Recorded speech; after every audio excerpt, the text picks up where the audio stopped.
বাসায় কেউ নেই, বউ বাচ্চা বেড়াতে গেছে। আমি চাকরির খাতিরে যেতে পারিনি। বউ রান্না করে রেখে গেছে। আমি ফ্রিজ থেকে খাবার গরম করে খেয়ে নেই। রাত 11টা বাজে। মোবাইলে মেইল চেক করে ঘুমাতে গেলাম। আমার ঘুমের কোনো সমস্যা নেই। মুহূর্তের মধ্যেই গভীর ঘুমে তলিয়ে গেলাম। হঠাৎ তীব্র বেলি ফুলের ঘ্রাণে ঘুম ভেঙে গেল।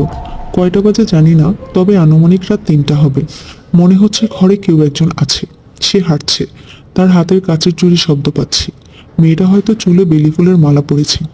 আমি লাইট জ্বালিয়ে দেখার সাহস পাচ্ছি না। ভয়ে আমার হাত পা কাঁপছে। আমি বালিশ দিয়ে মাথা ঢেকে রেখেছি, কিন্তু বুঝতে পারলাম মেয়েটা আমার মাথার কাছে বসেছে। আমার মাথার উপর থেকে বালিশটা সরিয়ে এক আকাশ ভালোবাসা নিয়ে আমার মাথায় হাত রাখলো। আমি ঘুমের ভাব ধরে শুয়ে আছি। খুব ভোরে ঘুম ভাঙলো। মনে মনে ভাবছি রাতের স্বপ্নটা সুন্দর ছিল। ঘরে কেউ নেই, অথচ বেলি ফুলের গন্ধ ঠিকই আছে। গন্ধটা আমার ভীষণ প্রিয়। বিছানা থেকে নামার সময় দেখি আমার বালিশের পাশে